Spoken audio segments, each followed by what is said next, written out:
So let's get started with part one. I'm going to lay out where everything is on VoltageSEQ, and then we are going to start making some patterns and moving around the synth and actually making some music. All right. So here is the obviously main panel of the synth. There are 5 pages. The first one is synth. The second one is patterns, which is the pattern sequencer. The third one is effects, which has independent effects controls, delay, reverb, chorus, and like a master drive and gain independently for both voices. You've got a generate tab, which has Euclidean and Turing machine generators on it, which can feed into both sequences. We'll get into that. And then the about tab, all right, which is the least important, obviously. All right, so on the main page, you will see that there are 2 sequences, as I showed you in the circuit diagram. Sequencer 1 powers voice 1, and voice 1 consists of these 2 oscillators, oscillator 1 and oscillator 2. Okay, I'm going to move from the left to the right of the panel. Oscillator 1, obviously here we've got the glide control for voice 1. Oscillator 1 can switch between basic waveforms. It may look basic, but you can modulate the waveforms in very intricate and complex ways. Oscillator 2, instead of just switching, uses a wavetable where you can actually modulate the position moving from a sine wave through to a pulse with like a triangle and a saw in between them. Okay, and this can be modulated by the LFO and a whole bunch of other things. So you've got like a basic wavetable and you've got a basic analog wave shapes on oscillator 1. Oscillator 2, also FM's oscillator 1. So you've got your FM ratio over here. This is really important control because of the ratio at which oscillator 2 FM's oscillator 1 on each voice panel. Okay, and I like to run it. It only does pretty much harmonic ratios, but like 0.5 is a good starting point. 2 is also a nice sort of sound. 0.25 if you're into really bassy sounds and you want to drop the synth into lower ranges. FM's a really nice way to do that. Okay, so I'm going to leave this at 1. And I'll go back to oscillator 1. You can see you've also got a drift control, which is just a bit of analog sort of walk on the pitch to make it sound a bit more alive. And you've got a feedback, which is a self-feedback FM to make the sort of wave a little bit more wonky. Okay, you can see I'm in a square wave over here, and I can see the square wave visually on the scope. If you, for example, change the pulse width, you will see on the scope in real time that pulse width sort of becoming thinner and fatter. Okay, and it's real-time updates, so I'll just skip ahead to the LFOs over here. And what I'm going to do is I'm going to assign LFO 1, click assign it, and assign it immediately to pulse width modulation. And over here, it's going to have a little value. I think that was already assigned.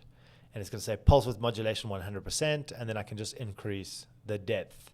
And now I'm going to see this sort of pulse width modulation. I'm going to see the actual waveform start to modulate over time. All right. If I increase the rate, it gets really crazy and detuned, as you will hear when I play it. Okay.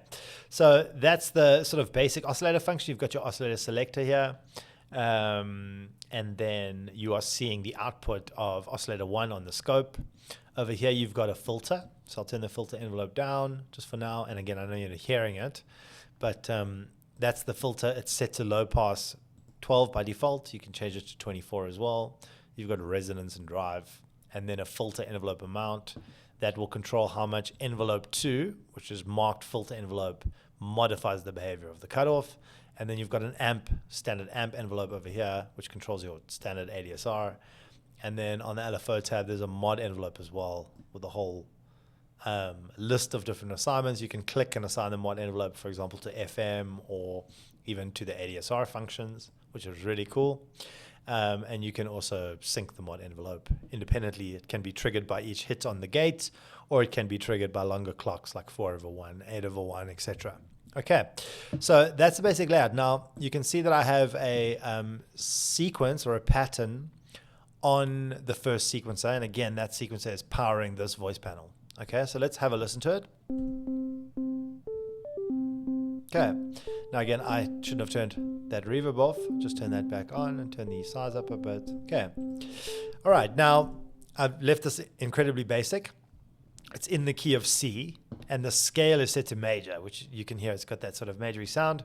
Immediately, I'm just going to flip this over to minor, natural minor. And again, if you look at the scales that are available, you've got Dorian, Phrygian, Lydian, Mixolydian, blah, blah, blah. Okay, so there's a lot of modal stuff and a lot of really cool modal interchange stuff that you can do in the pattern sequencer as well, which is very cool. Okay, so I've flipped that to minor. It's really important to note that when there are no pitches, and obviously pitch is represented here, all right? You just sort of scale this value here to get higher pitches. So if we listen to this.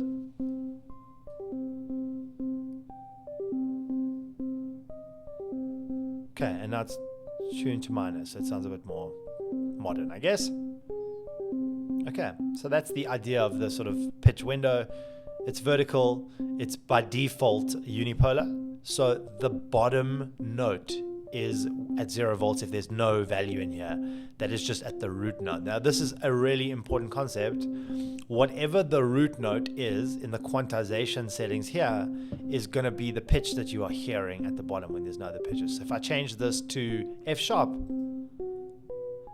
it actually transposes the entire sequence immediately, with F sharp being the root, the default pitch, and these notes being then, of course, in the key of F sharp, moving upward unipolar with F sharp at 0 volts and other notes in the scale higher. Okay. Now, it's really, really important. Let's just put a couple more gates. It's really, really important to understand that in terms of pitch, okay, firstly, this thing can't be out of key. So once you choose a mode, it's quantized, all right? In terms of pitch, you can also flip in the tools mode, and you can flip the sequencer into bipolar mode, which if you want to get pitches below that root, which again now is F sharp, you can just drop these notes. So let's put another note here, and I'll just drop that low note down into a sort of lower range, all right? Now that's very beautiful, but it can get harmonically confusing because, you know, most sequences want to be grounded in that root note. Now that's just a compositional preference. It's designed so you can either use it in unipolar primarily and occasionally flip into bipolar and get lower voltages, voltages lower than the root. But most of the time I personally use it in unipolar. All right. Now again, talking about range, if I go back to the unipolar mode, so I don't see that low pitch anymore. I just see the lowest possible one is the root. I can also right click any gate, and by the way, if you want to turn a gate on, you just click it. Okay, you just click to turn a gate on and off. I'm going to get into the orange note ties now, but if I take any of these gates, I can right click the gate functions and I can start getting a whole sort of bevy of options here. Ratchets and pulse counts, which we'll get into later. Something that's immediately useful is octave shift. So let's just take this one down an octave, and now you can hear the first note of the sequence is down an octave. Let's make this one also down an octave, and let's make this one up an octave. Okay, I actually don't like that up an octave. That can stay there. Okay, cool. So that's a basic sequence, all right? And you can see that it's very easy to dial in pitches. And it's free to get notes sort of bouncing between different pitches. Okay. Now we are in the key of F sharp. So to harmonize that just on voice 2, I'm just going to put a fresh pattern in. I'm going to tune it to the right key. You can hear it's horrendously out of key. And then I'm immediately going to go to this oscillator, which again is powered by this sequencer. I'm going to change that to a square again. I'm going to click the LFO again to assign a little bit of modulation to the pulse width. Okay. And then I'm going to click the pitch setting and take that down 2 octaves. So it's sort of like a bass sound. I'm going to close that filter, and I'm also going to tighten the envelope a little bit. Okay, and that sounds good enough for now. Okay, now you can see how the basic function works, and while we're talking about basic functions, I want to show you guys about the gate behavior, because this is probably one of the most important things. Okay, so I'm obviously clicking any gate to turn it on. All right, right? Now, if I, for example, put 3 notes together, you're going to hear that they behave like a typical 16th note sequencer. Da, da, da, da, da, right? They're going to run and sort of roll. Now, again, if you're into techno, this is awesome, right? Because you can roll notes in a very sort of percussive way. And if you increase the filter envelope,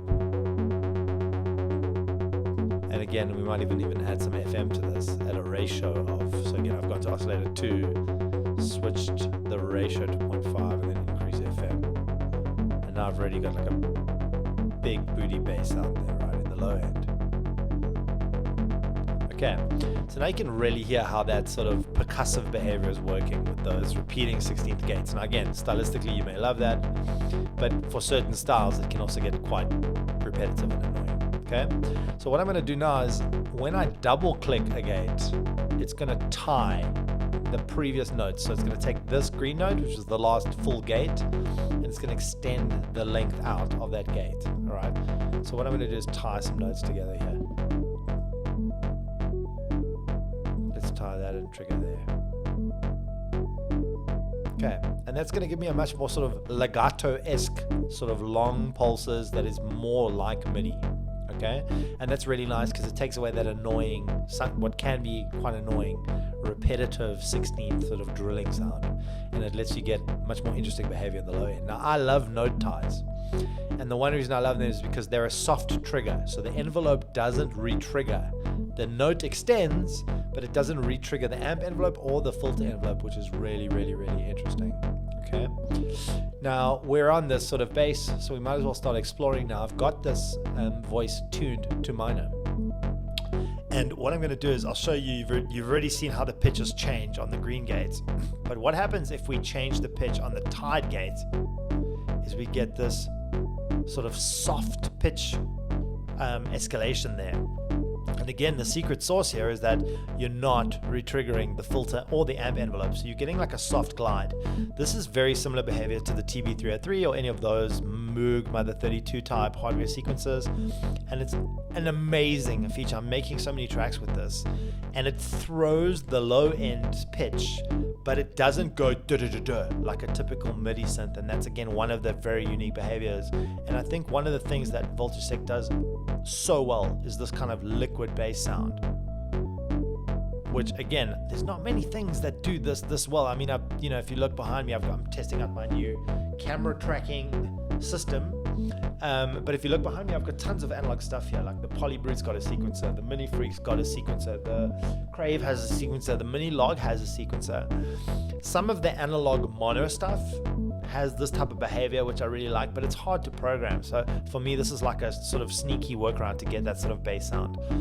All right, now the other thing, talking about TB303s and acid type synths, the other thing, and before we move on, I'll just show you as this opens, you get a sort of more clear idea of those pitches.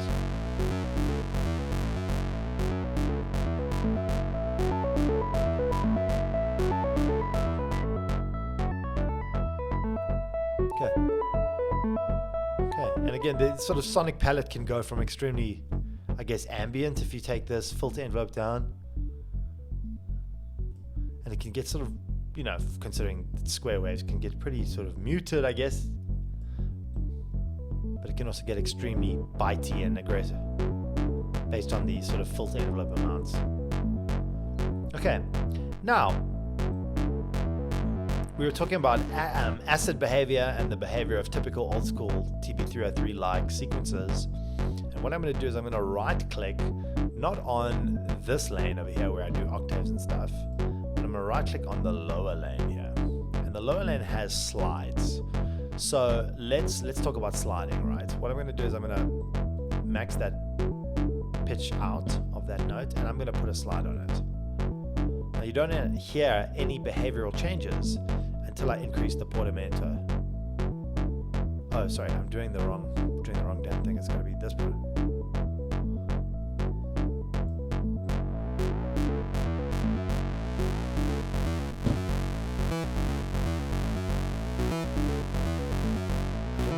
Adequately hear the.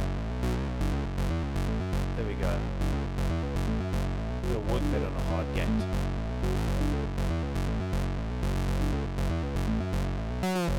There we go. There's a sort of nice slide behavior.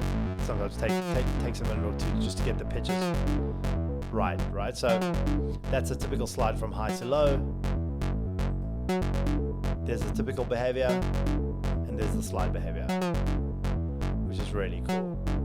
And you can slide onto a tight note as well. It's got a sort of softer, more liquid sound. Okay, and the sort of incoming pitches are really important. There we go. That's sort of a nice sound. All right, so I'm really happy with that. And the other thing that this lower lane does is, in addition to slides, is it does accents. So what I'm going to do is right-click step 4 in the lower lane and click accent. And you can hear it immediately gets that aggressive sort of pulse. So I'll put an accent now in 4 and 7. They sort of become like the accent points or the hit points of this sort of bass line. Now, it's really interesting because if I mute this, you'll hear that below a certain threshold of the filter, I only really hear the accents clearly. Okay, I can sort of hear that there's material there, but it's sort of muted. It's like a ghost note. Now, as I increase the filter, it's sort of making more and more of those notes clear, which is quite crazy. Now, if you increase the release, they start bleeding those notes. It's a really, really cool, again, very TB303 sort of acid-ish sound. Okay, so that's the sequence of behavior that's spoken about, the 2 different types of gates, which are standard gates and tied gates for note extension, how the pitch variations work and how they behave differently on the tied notes compared to the normal gates, because it is a very different behavior and it is a very liquid, sneaky, slidey, bendy behavior that I really, really like. Okay, and the thing is, this throws so well in the low end. If I just go chuck a kick in here, okay, you see it really throws those accented notes out there, and then it tucks the velocity below them, and as this filter opens, you start to get more and more sort of details about the notes that are there.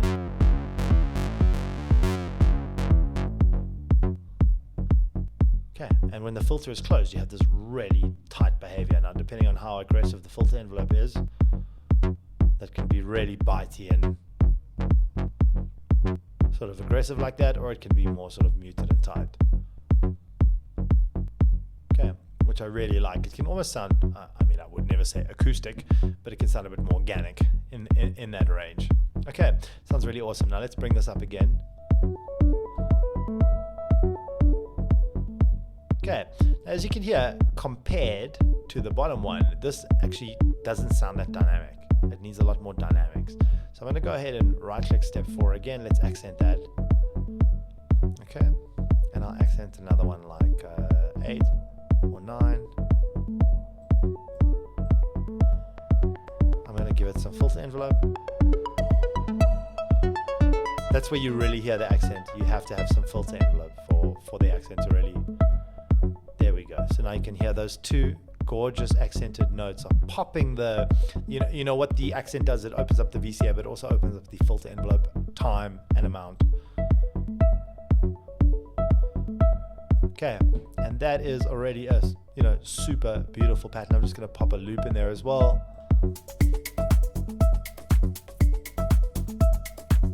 All right, so that is basic behavior in terms of the gates and the pitch. And of course, as this goes on, I could just keep tapping in different values and testing out different values.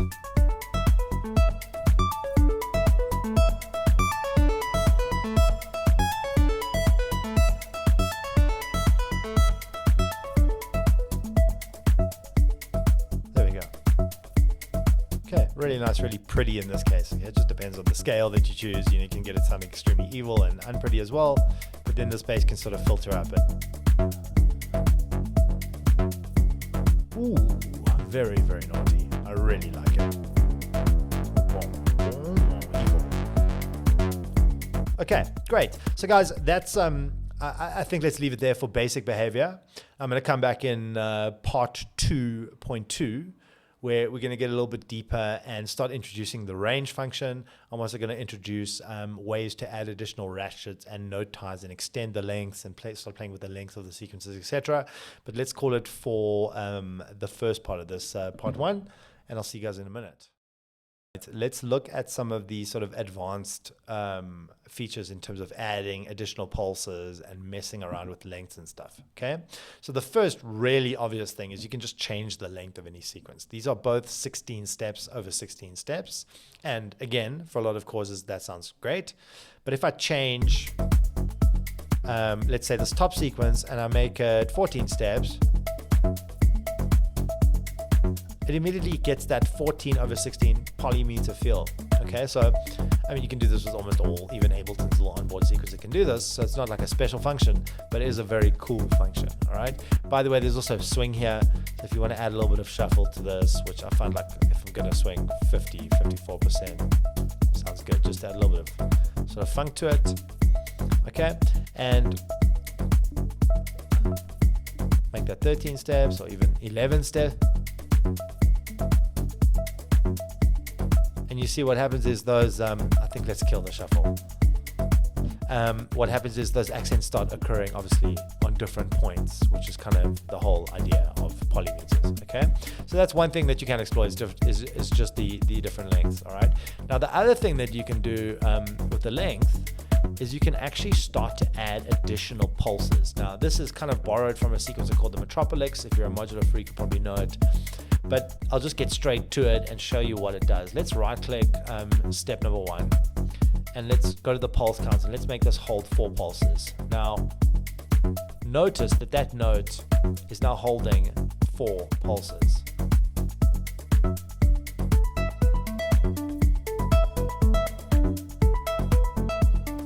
Okay, so you've got this boom on the first note, okay, which is gorgeous. So now we're doing something really weird because we've got an 11-step sequence, but the first pulse is holding 4 pulses, okay? And that's actually giving us, and you can see the total amount of pulses that we've added, it's actually giving us a 14-step sequence, even though it's 11 steps, because this one's holding 4 pulses instead of 1, so there's 3 extra pulses, okay? And then again, is a different sort of configuration of the phrase, all right? And you could just sit here for hours doing this. If you go to tools, there's also a nudge function, where you can, where is the damn nudge function?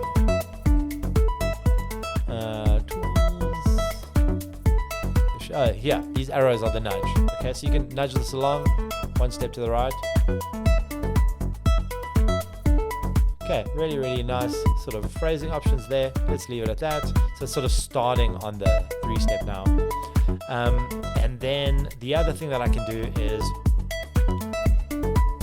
come back to quantizer, I can go to order and I can start changing the order as well. So we've got forward, reverse. Okay, now you can see it's running right to left, that's reverse, converge.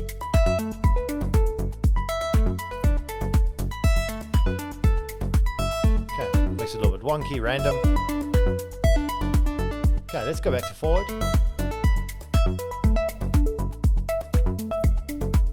Really nice phrasing especially when you tuck that filter in, man. Okay, so let's add some more pulses. So we're gonna go ahead and add like 5 pulses here. All right, now you can see we've got 18 pulses.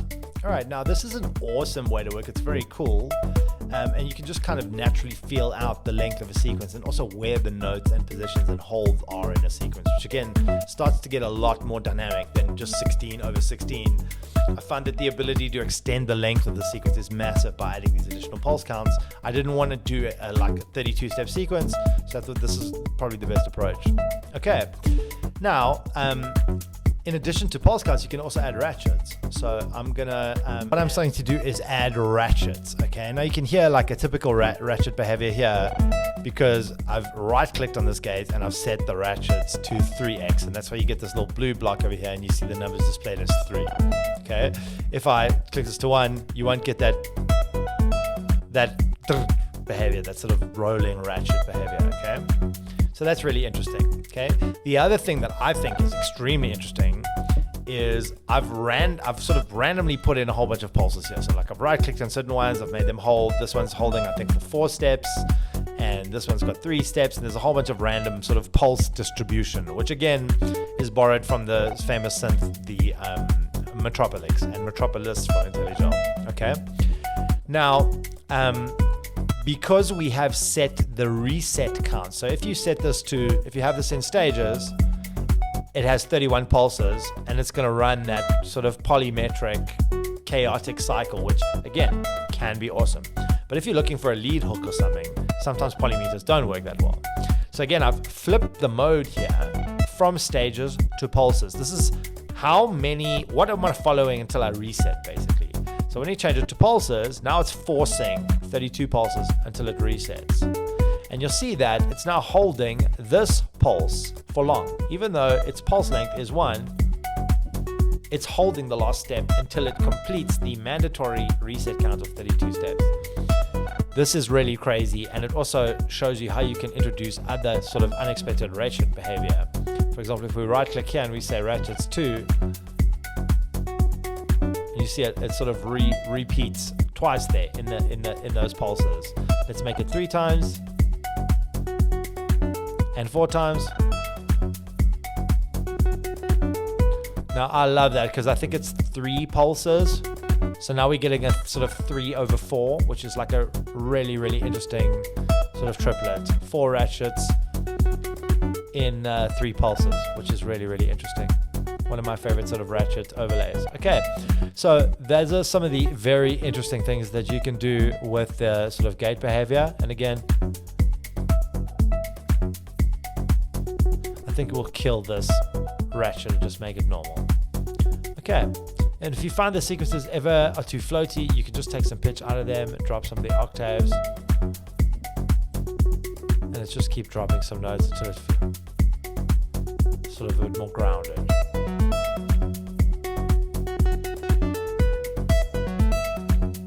Let's also make this sort of a 0 octave. There we go. Even -1 on this guy.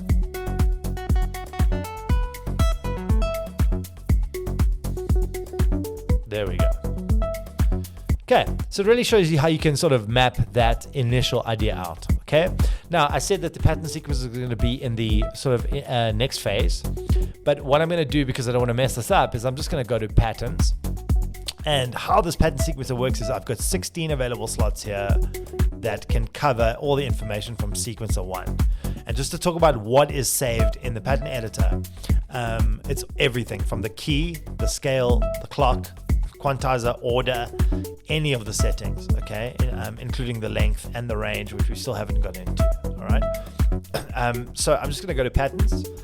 I've got slot 1 as the default, and I'm going to press save, and it's going to save exactly what I'm working on in this top voice. All right, so it's also going to show me in the tag, it's F sharp minor, that the length is 13 steps, that it's 1/16 clock, that it's going to show me, you know, what steps are on, what steps are off, what notes are tied, where you have ratchets, for example, where you have additional pulse counts. The whole sort of bouquet of information about the pattern's performance data is displayed in this tagging system.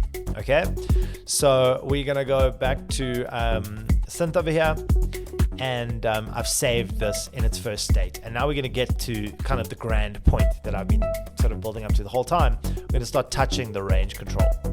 All right, so as I said, the main thing about the sort of sequence design is how the range control can force different voicings. So we're in F sharp minor. I've got my range at full, and I'm just going to slightly touch the range control now.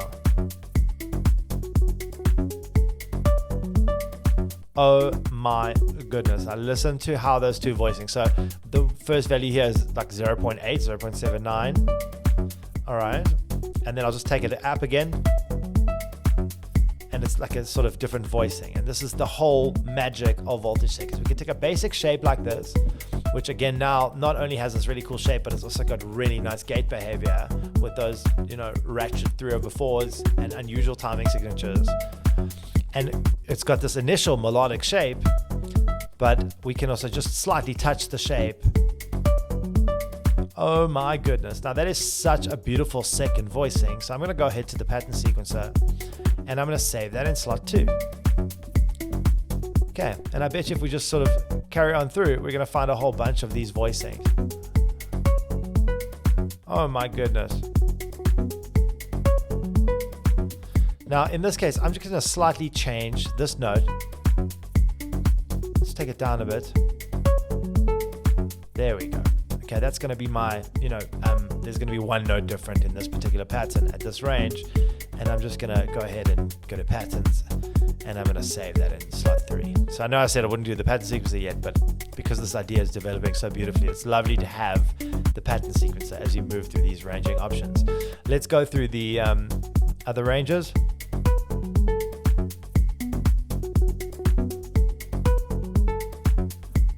Let's get it, okay? So we'll save that in slot 4.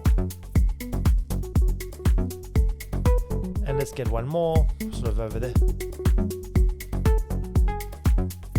Let's save that in slot 5. And slot 6, what I'm going to do is I'm going to take all the range out. Now, what is so cool to me, right, is that, and I can even demonstrate this for you very briefly in MIDI, is if we make a little MIDI track over here, and I set the input to listen from VoltageSEQ and VoltageSEQ, and I just set it to in. Okay, then I'm going to go over here to tools, and I'm going to take this voice 1 riff that you're hearing, and in the tools section, I'm just going to click MIDI, and I'm going to click MIDI out. Okay, and you'll immediately see that the MIDI light starts flashing because again, I'm listening to MIDI. So I'm going to go ahead and mute VoltageSEQ, and in fact, let's mute the kick as well. And I'll go put something like a grand piano on this voice. All right, now I'm going to demonstrate the MIDI out full capability in the last chapter, but it's just interesting to see this. If we go to sounds, I'll just choose a grand piano. Okay, what you'll see now is that I'm only getting the timing information. So if I sort of record this MIDI, I'm getting the timing information. I'm getting octaves because again, I have octave switches happening on the actual notes themselves. But all I'm getting is the timing. There's no notes other than the root, which again is set in the quantized settings to F sharp, and that's why I'm seeing F sharp proliferated throughout the MIDI. Now, if I take the range up, watch. Okay, I start to get that. Again, this is a piano line now that's coming via MIDI out off this initial shape, and again, the gating and retrigger information that's coming off the sequencer, which is really, really cool. So you can see how that shape is sort of reflected in the piano. Now I'm going to take the range down now. And you can immediately see that the top notes start to sort of come down, all right? And the available top notes start to get reduced. Okay, and the more I sort of restrict this, I'm going to see that range behavior transforming the notes in MIDI as well. And eventually on 0 range, I've only got F sharp, 2 octaves of F sharp because I've got octave switches. Okay, now again, we're not making a piano song today. And I mean, that piano doesn't even sound good. So if we turn up the reverb on that sucker a little bit. Okay, it actually sounds really, really cool. Now again, the range. Okay, and I'll show you guys in the final chapter, you can convert this to poly with a click of a button and actually do this in full-on chords. All right, so I just wanted to show you how the range function sort of translates in MIDI. Let's mute that damn piano and get back to the synth. Okay, it sounds really cool. Now, what I've done is I've saved those different range configurations, which again is controlling sort of voicing options. I've saved them into different patterns.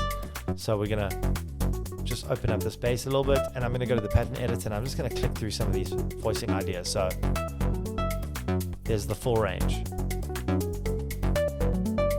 There's a sort of 80%, about 50%. I can change one note there. Maybe change those values as well, and then just down to the root note. Okay, now, you can flip through lots of different ideas, and they can also change keys, all right? So on that note, I've got this bass sort of sound happening, which sounds awesome, and I'm going to go ahead to its pattern sequencer, and I'm going to save that and as slot 1. Now, if I wanted to put a key change, let's say we're in F sharp minor, so if I wanted to do B, yeah, let's do, just for simplicity, we'll just do B minor. I save that in slot 2. And now I've got a key change here and back. And to B, and back to F sharp. All right, and of course you can do modal stuff as well. So if I wanted to go to A major and put that in slot 3, and now I could go F sharp minor, A major, B minor, F sharp major. Okay, and of course I could have like all the chords, you know, there's 7 chords in the minor scale, I could have them all there, all the sort of roots of each chord, plus modal stuff. So I could have, you know, instead of B minor, I could have B major, that would be Dorian. So if you know your music, there are really interesting combinations of ways to harmonize using the two pattern editors again and again. All right, guys, so in the previous sort of exercise, I was alluding to the pattern sequencer, starting to, you know, as you find a state that you like, immediately saving it for recall in the pattern sequencer. This is a very nice way to firstly edit however you want, find a state, save it, and then know that you can recall it. So you can go ahead, change the pitches, change the gates, change everything, the range. And if at any time you've sort of lost your way, you can always just recall the state and then again proceed from there, trying to add variations and then save them. Now what I want to do is get into another example I was working on and start looking at the pattern sequencer in a more detailed way. Okay, so this is a much simpler pattern where we've just got a sort of 16 over 16. You're only hearing the one voice here, which is this really nice bum bum bum bum bum bum. Okay, that really nice voice, and you will hear that I have programmed into the pattern editor a whole bunch of key changes. Okay, so we start in D minor, and then obviously I'm using the sort of chords of the minor scale where I would have F major, G minor. Okay, and I could do a whole bunch of other ones as well. Right, I could make that progression move to pretty much any key. So if I want to go ahead and add another one, let's go to A sharp major. Sometimes they sound a bit wonky in between, and again sometimes you also have to touch the range as well. And let's go save that in slot 4. Okay, now you can see I've got a whole series of progressions that we can use.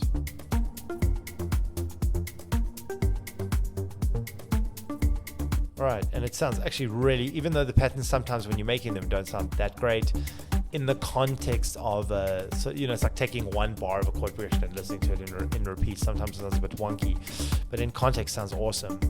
Okay, now if we go back to the synth, I'm sort of feeling like the synth itself should drop ranges. It's already at -2, so I'm just going to use oscillator 2 to FM it, and I'm going to bring this synth into that sort of lovely bass range. And I think on this pattern, let's go add that accent. So we have, which is, you know, beautiful. Now I'm going to go ahead and save that. So we'll go to patterns and we'll save that into slot 1 because it's the first one in D. And then again, we'll just go change this to F major. And I'll save that in slot 2.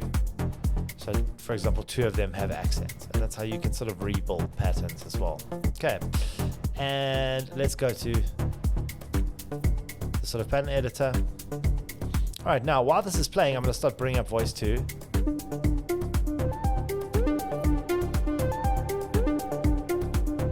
Okay, really nice. I've got some pitch modulation happening via LFO2 here. It's modulating the pitch of the square wave. There's also an LFO modulating the pulse width as well, and we could put some drift on there to make it even more sort of wonky, which is really nice. I think some delay on that would also be really nice with some flutter on it.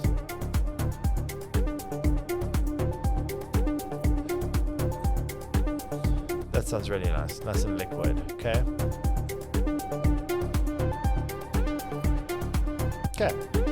Let's also add a little bit of drive to the filter. Okay, sounding really, really nice. Right, now, while that is happening, firstly, I can change basses underneath it. Okay, which is really, really nice. What I think I might do just for a little bit of movement is, let's take LFO3, let's put it on random, and let's have it synced to like half a bar, and let's click assign that to, what should we click assign this to? We are going to click assign this to the cutoff. It's nice and simple.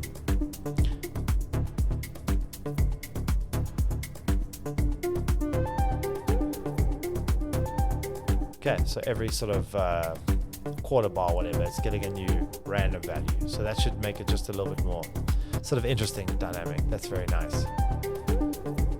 Okay, now while that's happening, I can go to the pattern editor and I can also switch patterns there.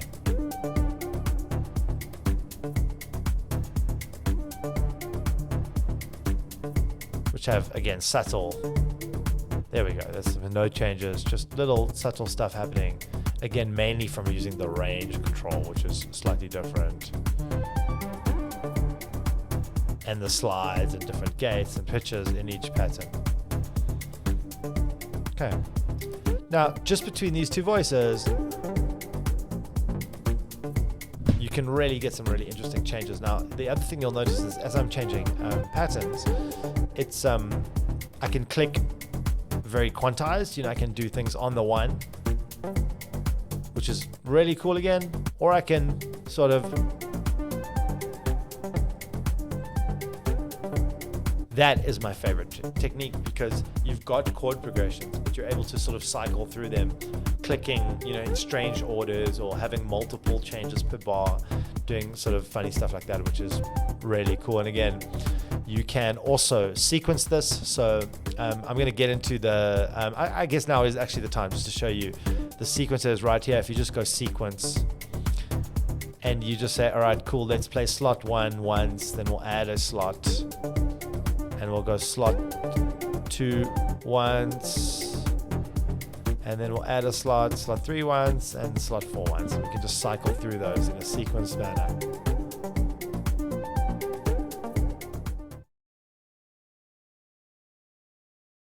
On this sequencer, if we go to sequencer MIDI, you'll see that you've got a whole bunch of MIDI inputs and a channel input selector as well, where you can select channels. Okay, and so for example, if you send a message to VoltageSEQ on channel 2, and you set this to channel 2, and you play the note C2, it'll launch pattern 1. If you play C#2, pattern 2, D2, pattern 3, etc., etc.